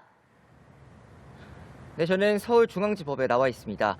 오늘 오전 9시 20분 이곳 417호 대법정에서 윤 전 대통령과 김용현 전 국방부 장관, 조지호 전 경찰청장 등 피고인 8명에 대한 내란 혐의 결심 공판이 열립니다. 우선 추가 증거 조사를 마친 뒤 특검의 최종 의견 낭독과 구형, 그리고 피고인들의 최후 진술 순으로 진행됩니다. 특검은 이번 사건을 헌정 질서를 파괴한 내란으로 규정하고 피고인별 역할에 따른 구체적인 형량을 제시할 예정입니다. 재판부가 충분한 최후 진술 시간을 보장한 만큼 전체 공판은 밤 늦게까지 이어질 걸로 보입니다. 네, 가장 큰 관심은 역시 윤 전 대통령에 대한 구형량인데요. 법정형 자체가 매우 무겁죠. 네, 그렇습니다. 형법상 내란 우두머리에게 내려질 수 있는 형벌은 사형이나 무기징역, 무기금고 3가지뿐입니다. 강제 노역이 부과되지 않는 무기금고는 선택지에서 일찌감치 제외됐고요. 특검팀은 어제 6시간에 걸친 마라톤 회의 끝에 최종 구형량을 결정했습니다. 윤 전 대통령이 여전히 혐의를 전면 부인하며 책임을 부하들에게 미루고 있다는 점이 중형 구형의 핵심 근거입니다. 다만 우리나라가 실질적 사형 폐지국이란 점과 사형 구형 시 따를 사회적 파장을 고려해 무기징역을 선택했을 가능성도 제기됩니다. 네, 방준혁 기자, 함께 결심이 진행되는 군, 경찰 수뇌부에 대한 특검의 시각은 또 어떻습니까? 특검은 이번 사건을 대통령의 지시와 군 경의 실행이 맞물린 조직적 범죄로 보고 있습니다. 먼저 김용현 전 국방장관은 윤 전 대통령과 함께 계엄을 사전에 모의하고 실행에 깊숙이 관여한 핵심 공범으로 판단했습니다. 특검은 김 전 장관의 죄질이 윤 전 대통령에 준할 만큼 무겁다고 보고 최고 수준의 형량을 검토한 걸로 전해졌습니다. 국회 출입을 통제한 경찰 수뇌부 역시 헌정 질서를 마비시킨 핵심 조력자로 판단해 중형을 구형할 것으로 관측됩니다. 네, 30년 전 전두환 전 대통령의 사례도 참고가 될 텐데 오늘 법정도 같은 장소라고요? 네, 이곳 417호 법정은 1996년 전두환 씨가 내란 수괴 혐의로 사형을 구형받았던 역사적인 장소입니다. 특검팀 역시 이번 사건의 성격을 규정하며 과거 전 씨의 사례를 정밀 검토했습니다. 당시 검찰은 헌정질서 파괴 범죄가 되풀이되지 않게 하는 게 시대적인 소명이라며 사형을 구형했는데요. 특검 측은 12.3 불법 계엄이 우리 사회에 끼친 해악이 과거 신군부 사례에 못지 않다고 판단하고 있어 당시의 엄중한 논고가 오늘 다시 재현될지 주목됩니다. 네, 방준혁 기자, 윤 전 대통령은 오늘도 똑같이 직접 무죄를 주장을 할까요? 네, 윤 전 대통령은 오늘도 장문의 진술을 준비한 걸로 알려졌습니다. 내란죄 성립의 핵심 쟁점은 국헌문란의 목적이 있었느냐에 있는데요. 윤 전 대통령은 국회 마비 의도는 전혀 없었으며 야당의 입법 폭거로부터 국가를 지키려 했다는 기존 논리를 되풀이할 걸로 보입니다. 오늘 특검의 구형과 피고인들의 마지막 변론은 향후 선고는 물론 다른 계엄 관련 재판들의 중대한 이정표가 될 전망입니다. 지금까지 서울중앙지법에서 연합뉴스TV 방준혁입니다. 네, 12.3 비상계엄 관련 내란 우두머리 혐의를 받는 윤석열 전 대통령의 결심 공판이 오늘 오전에 열립니다. 윤 전 대통령이 현직 대통령 신분으로는 최초로 구속 기소된 지 약 1년 만인데요. 특검팀의 구형도 진행될 예정인데 중형 구형이 불가피하다는 관측이 나옵니다. 관련한 내용 서정빈 변호사와 전화 연결해서 짚어보겠습니다. 나와 계십니까? 네, 안녕하십니까. 네, 오늘 특검의 구형, 중형밖에 없습니다. 왜냐하면 법정형이 사형, 무기징역, 무기금고 이 3개밖에 내릴 수가 없는 상황인데 무기금고는 또 특검 측에서 배제한다고 전해지고 있습니다. 왜 그런 걸까요? 일단 금고 그리고 징역의 차이는 강제 노역의 유무인데 예. 징역형은 강제로 노역을 해야 되고 또 금고는 노역이 제외됩니다. 그런데 이제 내란 우두머리 사건의 중대성을 감안을 하면 이제 금고를 구형할 가능성은 현재 낮아 보입니다. 특검은 이번 내란 사태를 헌정 질서를 파괴한 국가 전체를 뒤흔드는 그런 범죄로 평가를 하고 있는데 그 수계로 재판을 받고 있는 윤석열 전 대통령에 대해서는 무기금고를 구형할 이유가 사실 찾기가 힘듭니다. 참고로 실제 금고형을 선고받는 대부분의 범죄들은 과실로 인한 범죄들입니다. 그런데 만약에 이런 노동 의무를 부과하지 않는 금고형을 구형을 하게 되면은 오히려 이례적이라는 그런 비판을 받을 수밖에 없습니다. 그렇기 때문에 사실상 사형이나 혹은 무기징역형 이 두 가지의 선택지밖에 없다라고 봐야 되지 않을까 싶습니다. 예. 네. 그렇다면 이 형량을 가를 쟁점에는 어떤 게 있을까요? 물론 형량을 따지기에 앞서서 이제 내란 우두머리 혐의에 대해서 유죄가 인정이 돼야 됩니다. 이제 유무죄와 관련된 쟁점은 예를 들어서 공수처의 수사권 유무, 또 국헌 문란 목적이 있는지, 또 국회나 선관위를 장악하려 한 윤 전 대통령의 지시가 있었는지, 일련의 행위를 폭동이라고 볼 수 있는지 이런 것들이 될 텐데 유죄가 인정이 되면 그리고 나서 이제 형량을 가릴 쟁점들은 언제부터 이러한 계획들을 수립하기 시작했는지 혹은 구체성은 어느 정도였는지 또 과연 그 목적이 무엇이라고 의심이 되는지 군경의 투입 규모에 비추어서 어느 정도 수준의 폭동이라고 볼 것인지 그리고 우리 사회에 미친 영향을 또 어떻게 평가할 것인지 이런 것들이 양형에 있어서는 상당히 중요한 쟁점들로 보여집니다. 예. 과거와 비교하는 그 내용이 많던데 전두환 씨와 노태우 씨 같은 경우 보면 전두환 씨는 사형을 구형했고 법원에서는 무기징역으로 됐습니다. 그러면 비교할 만한 사안이라고 봐도 될까요? 오늘 그 구형에? 네, 그렇습니다. 아마 특검에서는 필수적으로 참고를 했을 걸로 보입니다. 이제 윤 전 대통령의 이 사건과 비교할 수 있는 사건은 사실상 전두환 씨 그리고 노태우 씨의 내란죄 재판이기 때문에 그렇습니다. 일단 전두환 씨를 보면 군사 반란이나 혹은 5.18 민주화운동 무력 진압 당시에 대통령은 아니었지만 군권을 장악한 상태에서 또 군을 동원을 해서 내란을 일으켰습니다. 그래서 윤 전 대통령의 이 사건과 상당한 유사성을 띠고 있기 때문에 양형에 있어서도 분명히 참고를 했을 걸로 보입니다. 예. 다만 차이점 역시도 존재하기 때문에 이 부분 역시 충분히 검토를 하고 구형을 할 걸로 보이는데 이제 윤 전 대통령의 사건은 과거 전두환 씨의 사건과 비교를 했을 때 인명피해 양상이라든가 내란의 결과 등이 또 다르기 때문에 사형을 그때는 사형을 구형을 했던 것을 그대로 복제를 한다기보다는 그 당시의 사건을 기반으로 하되 개별적인 사정들을 반영을 해서 양형을 논의했을 걸로 생각이 됩니다. 예. 네. 특검은 지난 11월에 한덕수 전 총리에게 징역 15년을 구형하면서 실제 좀 선고가 내려질 만한 형을 구형했고 향후 모든 재판의 기준이 될 거다라고 이야기를 했었는데 이번에도 좀 같은 입장이겠죠? 네, 그렇습니다. 물론 이제 특검 입장에서는 사형, 무기징역 두 가지의 선택지 밖에는 지금 없기 때문에 한덕수 전 총리의 구체적인 형량이 15년 구형 자체를 참고사항으로 할 수는 없을 거고 다만 이제 당시에 밝혔던 것처럼 실제 선고가 내려질 만한 형을 구형한다라는 점은 충분히 참고를 했을 걸로 보입니다. 만약 그렇다면은 개인적으로는 사형보다는 무기징역형을 구형할 가능성이 조금 더 높다라고 생각이 됐는데 앞서 한 차례 비교하긴 했지만 이 전두환의 경우에는 결국에는 무기징역형이 확정이 됐습니다. 내란 결과 군부 독재가 이어졌고 또 과정에서 많은 국민이 희생이 됐던 사건인데 무기징역이 선고됐다라고 한다면 윤석열 전 대통령의 사건에서도 이 무기징역을 넘는 선고는 예상하기 힘들지 않나 생각이 됩니다. 그렇다면은 실제 선고가 내려질 만한 형을 구형한다라는 기준을 관철한다 그랬을 때 결국에는 사형보다는 무기징역형을 구형할 가능성이 높지 않나 이렇게 보고 있습니다. 예. 내란 특검팀이 오늘 결심 공판인데 엊그제인가요? 그 특검팀이 윤 전 대통령의 공소장을 변경 신청했고 재판부가 받아들였습니다. 이거는 어떤 부분이 바뀐 거고 또 왜 이렇게 공소장을 변경한 걸까요? 일단 특검에서 변경한 내용은 이제 윤 전 대통령의 계엄 모의 시점을 기존 공소장에서보다 5개월 정도 또 앞당기는 방향으로 변경을 신청을 했습니다. 예. 원래 기존 공소장에는 2024년 3월부터 모의가 있었다라고 봤는데 그것보다 5개월 정도 빠른 2023년 10월경부터 모의가 있었다는 거고요. 일단 이렇게 변경을 신청한 이유에 대해서는 결국 모의 시점이 언제인지 여부에 대해서 재판 과정에서 보다 구체적으로 드러난 사실관계들이 있었고 이걸 종합했을 때는 모의 시점이 훨씬 더 앞이었다라는 겁니다. 또 한편으로는 결국에는 양형과 관련된 연결이 되어 있는 부분이기 때문에 또 중요하다라고 판단을 해서 모의 시점을 당긴 점도 있는 것 같습니다. 물론 이제 윤 전 대통령 변호인 측에서는 공소사실 변경과 관련해서 기존의 공소사실 내용과는 동일성이 인정이 되지 않는다. 그래서 방어권을 침해한다라는 주장을 하면서 만약에 공소장을 변경하게 되면은 처음부터 다시 재판을 진행해야 된다라고 반박을 했는데 예. 여기에 대해서 재판부는 기본적으로 사실관계의 동일성이 유지가 된다. 그리고 뭐 시점 여부가 언제인지에 대해서는 재판부에서 판단을 해보겠다라고 하면서 결국에는 공소장 변경을 허가를 했습니다.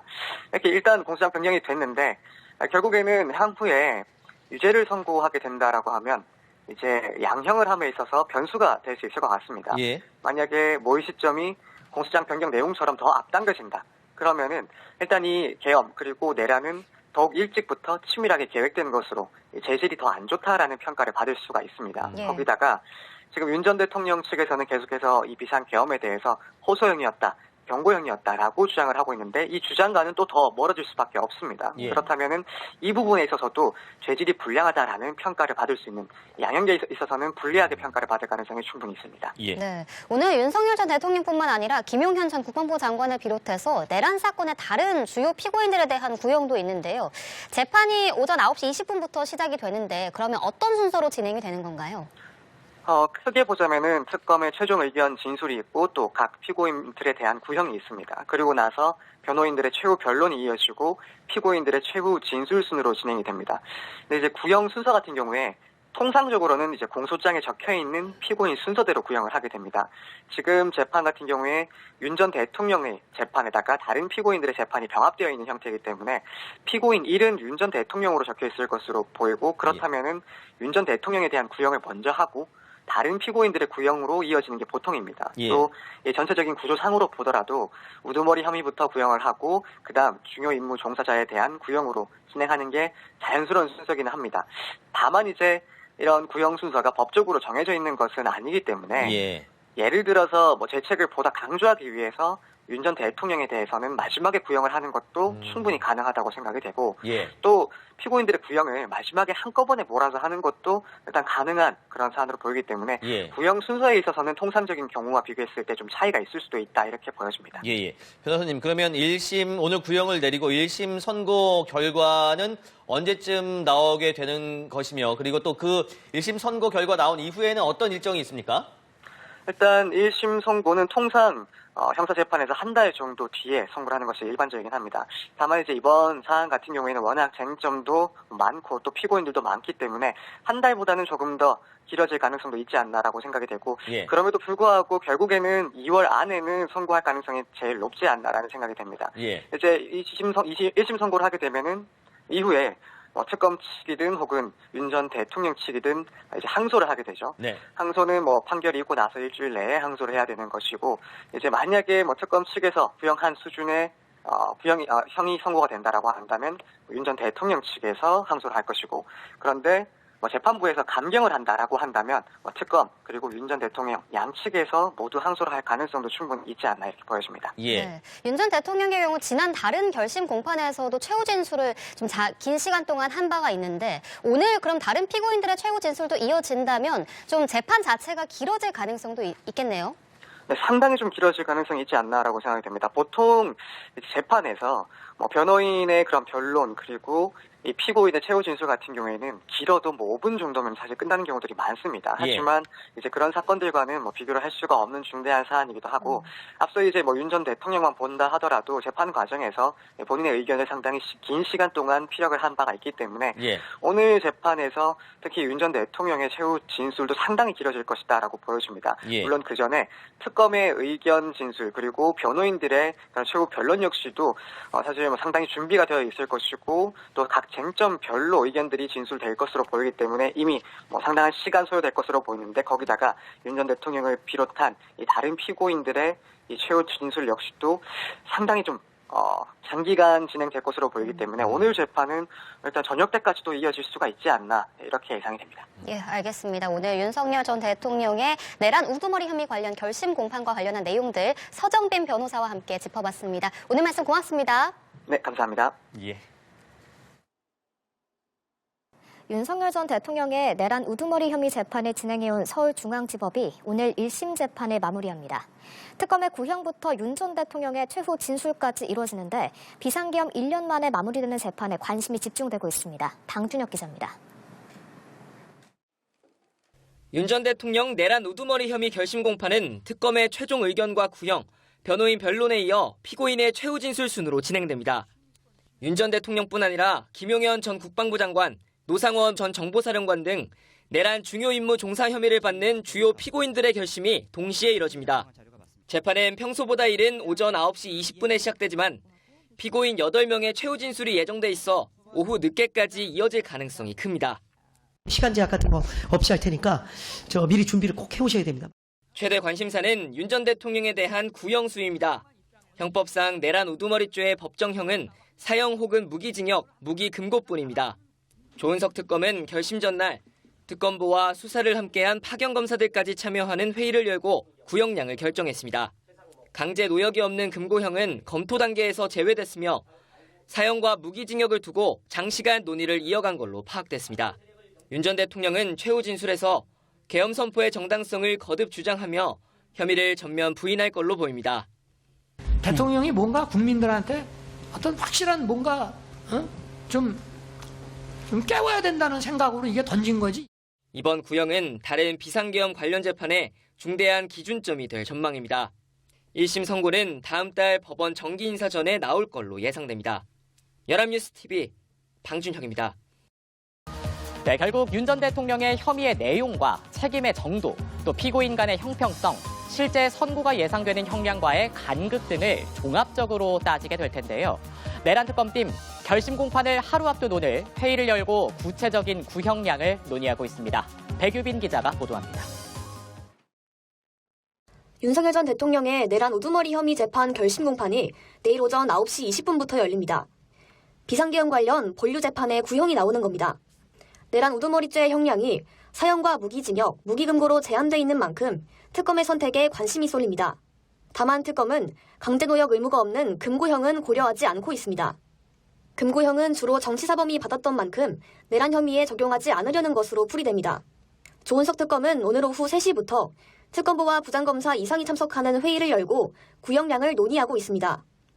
내란 관련 재판이 병합되면서 김용현 전 국방부 장관과 조지호 전 경찰청장, 노상원 전 사령관에 대한 구형도 함께 나옵니다. 김 전 장관 등에게 적용된 내란 중요 임무 종사는 유죄 시 사형, 무기 또는 5년 이상의 징역이나 금고가 선고될 수 있는데 구형량도 이러한 법정형을 고려해 결정될 전망입니다. 특검은 오늘 회의에서 피고인들 사이 형평성과 실제 선고될 만한 형량과의 간극 등을 논의해 구형량과 순서 등을 정할 것으로 보입니다. 내일 결심 공판은 변호인 측의 증거조사를 마무리한 뒤 특검 측의 구형을 거쳐 피고인 측 최종 변론과 최후 진술이 이어집니다. 오전 일찍부터 재판을 시작하지만 피고인이 많아 공판은 늦은 시간까지 이어질 것으로 보입니다. 연합뉴스TV 백유빈입니다. 네, 윤석열 전 대통령의 내란 우두머리 혐의 재판을 진행해온 서울중앙지법이 오늘 변론을 마무리합니다. 지난해 1월 현직 대통령으론 처음으로 구속 기소된 지 약 1년 만인데요. 서울중앙지법에 나가 있는 취재기자 연결해 보겠습니다. 방준혁 기자. 네, 저는 서울중앙지법에 나와 있습니다. 오늘 오전 9시 20분 이곳 417호 대법정에서 윤 전 대통령과 김용현 전 국방부 장관, 조지호 전 경찰청장 등 피고인 8명에 대한 내란 혐의 결심 공판이 열립니다. 우선 추가 증거 조사를 마친 뒤 특검의 최종 의견 낭독과 구형, 그리고 피고인들의 최후 진술 순으로 진행됩니다. 특검은 이번 사건을 헌정 질서를 파괴한 내란으로 규정하고 피고인별 역할에 따른 구체적인 형량을 제시할 예정입니다. 재판부가 충분한 최후 진술 시간을 보장한 만큼 전체 공판은 밤 늦게까지 이어질 걸로 보입니다. 네, 가장 큰 관심은 역시 윤 전 대통령에 대한 구형량인데요. 법정형 자체가 매우 무겁죠. 네, 그렇습니다. 형법상 내란 우두머리에게 내려질 수 있는 형벌은 사형이나 무기징역, 무기금고 3가지뿐입니다. 강제 노역이 부과되지 않는 무기금고는 선택지에서 일찌감치 제외됐고요. 특검팀은 어제 6시간에 걸친 마라톤 회의 끝에 최종 구형량을 결정했습니다. 윤 전 대통령이 여전히 혐의를 전면 부인하며 책임을 부하들에게 미루고 있다는 점이 중형 구형의 핵심 근거입니다. 다만 우리나라가 실질적 사형 폐지국이란 점과 사형 구형 시 따를 사회적 파장을 고려해 무기징역을 선택했을 가능성도 제기됩니다. 네, 방준혁 기자, 함께 결심이 진행되는 군, 경찰 수뇌부에 대한 특검의 시각은 또 어떻습니까? 특검은 이번 사건을 대통령의 지시와 군 경의 실행이 맞물린 조직적 범죄로 보고 있습니다. 먼저 김용현 전 국방장관은 윤 전 대통령과 함께 계엄을 사전에 모의하고 실행에 깊숙이 관여한 핵심 공범으로 판단했습니다. 특검은 김 전 장관의 죄질이 윤 전 대통령에 준할 만큼 무겁다고 보고 최고 수준의 형량을 검토한 걸로 전해졌습니다. 국회 출입을 통제한 경찰 수뇌부 역시 헌정 질서를 마비시킨 핵심 조력자로 판단해 중형을 구형할 것으로 관측됩니다. 네, 30년 전 전두환 전 대통령의 사례도 참고가 될 텐데 오늘 법정도 같은 장소라고요? 네, 이곳 417호 법정은 1996년 전두환 씨가 내란 수괴 혐의로 사형을 구형받았던 역사적인 장소입니다. 특검팀 역시 이번 사건의 성격을 규정하며 과거 전 씨의 사례를 정밀 검토했습니다. 당시 검찰은 헌정질서 파괴 범죄가 되풀이되지 않게 하는 게 시대적인 소명이라며 사형을 구형했는데요. 특검 측은 12.3 불법 계엄이 우리 사회에 끼친 해악이 과거 신군부 사례에 못지 않다고 판단하고 있어 당시의 엄중한 논고가 오늘 다시 재현될지 주목됩니다. 네, 방준혁 기자, 윤 전 대통령은 오늘도 똑같이 직접 무죄를 주장을 할까요? 네, 윤 전 대통령은 오늘도 장문의 진술을 준비한 걸로 알려졌습니다. 내란죄 성립의 핵심 쟁점은 국헌문란의 목적이 있었느냐에 있는데요. 윤 전 대통령은 국회 마비 의도는 전혀 없었으며 야당의 입법 폭거로부터 국가를 지키려 했다는 기존 논리를 되풀이할 걸로 보입니다. 오늘 특검의 구형과 피고인들의 마지막 변론은 향후 선고는 물론 다른 계엄 관련 재판들의 중대한 이정표가 될 전망입니다. 지금까지 서울중앙지법에서 연합뉴스TV 방준혁입니다. 네, 12.3 비상계엄 관련 내란 우두머리 혐의를 받는 윤석열 전 대통령의 결심 공판이 오늘 오전에 열립니다. 윤 전 대통령이 현직 대통령 신분으로는 최초로 구속 기소된 지 약 1년 만인데요. 특검팀의 구형도 진행될 예정인데 중형 구형이 불가피하다는 관측이 나옵니다. 관련한 내용 서정빈 변호사와 전화 연결해서 짚어보겠습니다. 나와 계십니까? 네, 안녕하십니까. 네, 오늘 특검의 구형, 중형밖에 없습니다. 왜냐하면 법정형이 사형, 무기징역, 무기금고 이 세 개밖에 내릴 수가 없는 상황인데 무기금고는 또 특검 측에서 배제한다고 전해지고 있습니다. 왜 그런 걸까요? 네, 일단 금고 그리고 징역의 차이는 강제 노역의 유무인데 예. 징역형은 강제로 노역을 해야 되고 또 금고는 노역이 제외됩니다. 그런데 이제 내란 우두머리 사건의 중대성을 감안을 하면 이제 금고를 구형할 가능성은 현저히 낮아 보입니다. 특검은 이번 내란 사태를 헌정 질서를 파괴한 국가 전체를 뒤흔드는 그런 범죄로 평가를 하고 있는데 그 수괴로 재판을 받고 있는 윤석열 전 대통령에 대해서는 무기금고를 구형할 이유가 사실 찾기가 힘듭니다. 참고로 실제 금고형을 선고받는 대부분의 범죄들은 과실로 인한 범죄들입니다. 그런데 만약에 이런 노동 의무를 부과하지 않는 금고형을 구형을 하게 되면은 오히려 이례적이라는 그런 비판을 받을 수밖에 없습니다. 그렇기 때문에 사실상 사형이나 혹은 무기징역형 이 두 가지의 선택지밖에 없다라고 봐야 되지 않을까 싶습니다. 예. 네. 그렇다면 이 형량을 가를 쟁점에는 어떤 게 있을까요? 물론 형량을 따지기에 앞서서 이제 내란 우두머리 혐의에 대해서 유죄가 인정이 돼야 됩니다. 이제 유무죄와 관련된 쟁점은 예를 들어서 공수처의 수사권 유무, 또 국헌 문란 목적이 있는지, 또 국회나 선관위를 장악하려 한 윤 전 대통령의 지시가 있었는지, 일련의 행위를 폭동이라고 볼 수 있는지 이런 것들이 될 텐데 유죄가 인정이 되면 그리고 나서 형량을 가릴 쟁점들은 언제부터 이러한 계획들을 수립하기 시작했는지 혹은 구체성은 어느 정도였는지 또 과연 그 목적이 무엇이라고 의심이 되는지 군경의 투입 규모에 비추어서 어느 정도 수준의 폭동이라고 볼 것인지 그리고 우리 사회에 미친 영향을 또 어떻게 평가할 것인지 이런 것들이 양형에 있어서는 상당히 중요한 쟁점들로 보여집니다. 예. 과거와 비교하는 그 내용이 많던데 전두환 씨와 노태우 씨 같은 경우 보면 전두환 씨는 사형을 구형했고 법원에서는 무기징역으로 됐습니다. 그러면 비교할 만한 사안이라고 봐도 될까요? 오늘 그 구형에? 네, 그렇습니다. 아마 특검에서는 필수적으로 참고를 했을 걸로 보입니다. 이제 윤 전 대통령의 이 사건과 비교할 수 있는 사건은 사실상 전두환 씨 그리고 노태우 씨의 내란죄 재판이기 때문에 그렇습니다. 일단 전두환 씨를 보면 군사 반란이나 혹은 5.18 민주화운동 무력 진압 당시에 대통령은 아니었지만 군권을 장악한 상태에서 또 군을 동원을 해서 내란을 일으켰습니다.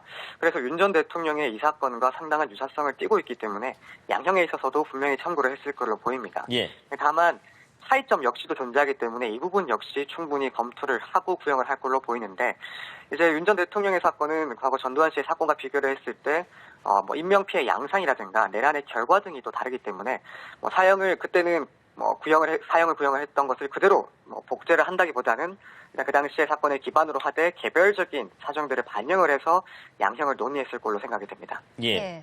특검은 지난 11월에 한덕수 전 총리에게 징역 15년을 구형하면서 실제 좀 선고가 내려질 만한 형을 구형했고 향후 모든 재판의 기준이 될 거다라고 이야기를 했었는데 이번에도 좀 같은 입장이겠죠? 네, 그렇습니다. 물론 이제 특검 입장에서는 사형, 무기징역 두 가지의 선택지 밖에는 지금 없기 때문에 한덕수 전 총리의 구체적인 형량이 15년 구형 자체를 참고사항으로 할 수는 없을 거고, 다만 이제 당시에 밝혔던 것처럼 실제 선고가 내려질 만한 형을 구형한다라는 점은 충분히 참고를 했을 걸로 보입니다. 만약 그렇다면은 개인적으로는 사형보다는 무기징역형을 구형할 가능성이 조금 더 높다라고 생각이 되는데, 앞서 한 차례 비교하긴 했지만 이 전두환의 경우에는 결국에는 무기징역형이 확정이 됐습니다. 내란 결과 군부 독재가 이어졌고 또 과정에서 많은 국민이 희생이 됐던 사건인데 무기징역이 선고됐다라고 한다면, 윤석열 전 대통령의 사건에서도 이 무기징역을 넘는 선고는 예상하기 힘들지 않나 생각이 됩니다. 그렇다면은 실제 선고가 내려질 만한 형을 구형한다라는 기준을 관철한다 그랬을 때 결국에는 사형보다는 무기징역형을 구형할 가능성이 높지 않나 이렇게 보고 있습니다. 예. 내란 특검팀이 오늘 결심 공판인데 엊그제인가요? 그 특검팀이 윤 전 대통령의 공소장을 변경 신청했고 재판부가 받아들였습니다. 이거는 어떤 부분이 바뀐 거고 또 왜 이렇게 공소장을 변경한 걸까요? 일단 특검에서 변경한 내용은 이제 윤 전 대통령의 개헌 모의 시점을 기존 공소장에서보다 5개월 정도 또 앞당기는 방향으로 변경을 신청을 했습니다. 예. 원래 기존 공소장에는 2024년 3월부터 모의가 있었다라고 봤는데 그것보다 5개월 정도 빠른 2023년 10월경부터 모의가 있었다는 거고요. 일단 이렇게 변경을 신청한 이유에 대해서는 결국 모의 시점이 언제인지 여부에 대해서 재판 과정에서 보다 구체적으로 드러난 사실관계들이 있었고 이걸 종합했을 때는 모의 시점이 훨씬 더 앞이었다라는 겁니다. 또 한편으로는 결국에는 양형과 관련된 연결이 되어 있는 부분이기 때문에 또 중요하다라고 판단을 해서 모의 시점을 당긴 점도 있는 것 같습니다. 물론 이제 윤 전 대통령 변호인 측에서는 공소사실 변경과 관련해서 기존의 공소사실 내용과는 동일성이 인정이 되지 않는다. 그래서 방어권을 침해한다라는 주장을 하면서 만약에 공소장을 변경하게 되면은 처음부터 다시 재판을 진행해야 된다라고 반박을 했는데 여기에 대해서 재판부는 기본적으로 사실관계의 동일성이 유지가 된다. 그리고 시점 여부가 언제인지에 대해서는 재판부에서 판단을 해보겠다라고 하면서 결국에는 공소장 변경을 허가를 했습니다. 이렇게 일단 공소장 변경이 됐는데 결국에는 향후에 유죄를 선고하게 된다라고 하면 이제 양형을 함에 있어서 변수가 될 수 있을 것 같습니다. 만약에 모의 시점이 공소장 변경 내용처럼 더 앞당겨진다. 그러면은 일단 이 계엄 그리고 내란은 더욱 일찍부터 치밀하게 계획된 것으로 재질이 더 안 좋다라는 평가를 받을 수가 있습니다. 거기다가 지금 윤 전 대통령 측에서는 계속해서 이 비상 계엄에 대해서 호소형이었다. 경고형이었다라고 주장을 하고 있는데 이 주장과는 또 더 멀어질 수밖에 없습니다. 그렇다면은 이 부분에 있어서도 죄질이 불량하다라는 평가를 받을 수 있는 양형에 있어서는 불리하게 평가를 받을 가능성이 충분히 있습니다. 네, 오늘 윤석열 전 대통령뿐만 아니라 김용현 전 국방부 장관을 비롯해서 내란 사건의 다른 주요 피고인들에 대한 구형도 있는데요. 재판이 오전 9시 20분부터 시작이 되는데 그러면 어떤 순서로 진행이 되는 건가요? 크게 보자면은 특검의 최종 의견 진술이 있고 또 각 피고인들에 대한 구형이 있습니다. 그리고 나서 변호인들의 최후 변론이 이어지고 피고인들의 최후 진술 순으로 진행이 됩니다. 근데 이제 구형 순서 같은 경우에 통상적으로는 이제 공소장에 적혀 있는 피고인 순서대로 구형을 하게 됩니다. 지금 재판 같은 경우에 윤 전 대통령의 재판에다가 다른 피고인들의 재판이 병합되어 있는 형태이기 때문에 피고인 1은 윤 전 대통령으로 적혀 있을 것으로 보이고 그렇다면은 윤 전 대통령에 대한 구형을 먼저 하고 다른 피고인들의 구형으로 이어지는 게 보통입니다. 또 전체적인 구조상으로 보더라도 우두머리 혐의부터 구형을 하고 그다음 중요 임무 종사자에 대한 구형으로 진행하는 게 자연스러운 순서기는 합니다.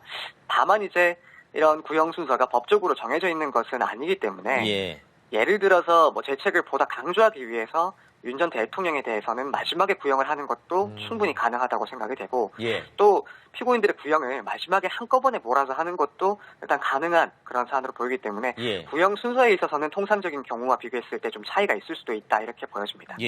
변호사님 그러면 1심 오늘 구형을 내리고 1심 선고 결과는 언제쯤 나오게 되는 것이며 그리고 또 그 1심 선고 결과 나온 이후에는 어떤 일정이 있습니까? 일단 1심 선고는 통상 형사재판에서 한 달 정도 뒤에 선고를 하는 것이 일반적이긴 합니다.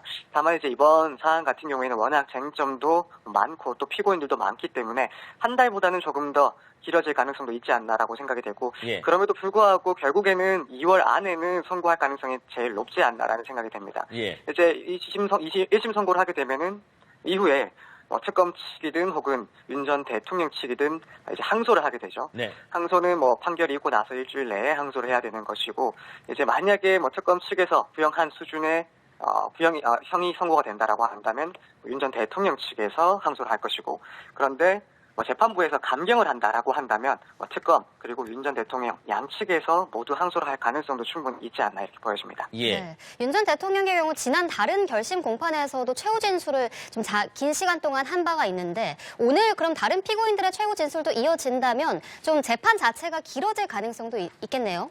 네, 상당히 좀 길어질 가능성이 있지 않나라고 생각이 됩니다. 보통 재판에서 변호인의 그런 변론 그리고 이 피고인의 최후 진술 같은 경우에는 길어도 5분 정도면 사실 끝나는 경우들이 많습니다. 예. 하지만 이제 그런 사건들과는 비교를 할 수가 없는 중대한 사안이기도 하고 앞서 이제 윤 전 대통령만 본다 하더라도 재판 과정에서 본인의 의견을 상당히 긴 시간 동안 피력을 한 바가 있기 때문에 예. 오늘 재판에서 특히 윤 전 대통령의 최후 진술도 상당히 길어질 것이다라고 보여집니다. 예. 물론 그 전에 특검의 의견 진술 그리고 변호인들의 최후 변론 역시도 사실 상당히 준비가 되어 있을 것이고 또 각 쟁점별로 의견들이 진술될 것으로 보이기 때문에 이미 상당한 시간 소요될 것으로 보이는데 거기다가 윤 전 대통령을 비롯한 이 다른 피고인들의 이 최후 진술 역시도 상당히 좀 장기간 진행될 것으로 보이기 때문에 오늘 재판은 일단 저녁 때까지도 이어질 수가 있지 않나 이렇게 예상이 됩니다. 예, 알겠습니다. 오늘 윤석열 전 대통령의 내란 우두머리 혐의 관련 결심 공판과 관련한 내용들 서정빈 변호사와 함께 짚어봤습니다. 윤 전 대통령 내란 우두머리 혐의 결심 공판은 특검의 최종 의견과 구형, 변호인 변론에 이어 피고인의 최후 진술 순으로 진행됩니다. 윤 전 대통령뿐 아니라 김용현 전 국방부 장관, 노상원 전 정보사령관 등 내란 중요 임무 종사 혐의를 받는 주요 피고인들의 결심이 동시에 이뤄집니다. 재판은 평소보다 이른 오전 9시 20분에 시작되지만 피고인 8명의 최후 진술이 예정돼 있어 오후 늦게까지 이어질 가능성이 큽니다. 시간 제약 같은 거 없이 할 테니까 미리 준비를 꼭 해오셔야 됩니다. 최대 관심사는 윤 전 대통령에 대한 구형 수위입니다. 형법상 내란 우두머리죄의 법정형은 사형 혹은 무기징역, 무기금고뿐입니다. 조은석 특검은 결심 전날 특검보와 수사를 함께한 파견검사들까지 참여하는 회의를 열고 구형량을 결정했습니다. 강제 노역이 없는 금고형은 검토 단계에서 제외됐으며 사형과 무기징역을 두고 장시간 논의를 이어간 걸로 파악됐습니다. 윤 전 대통령은 최후 진술에서 계엄 선포의 정당성을 거듭 주장하며 혐의를 전면 부인할 걸로 보입니다. 대통령이 뭔가 국민들한테 어떤 확실한 뭔가 좀 깨워야 된다는 생각으로 이게 던진 거지. 이번 구형은 다른 비상계엄 관련 재판에 중대한 기준점이 될 전망입니다. 1심 선고는 다음 달 법원 정기 인사 전에 나올 걸로 예상됩니다.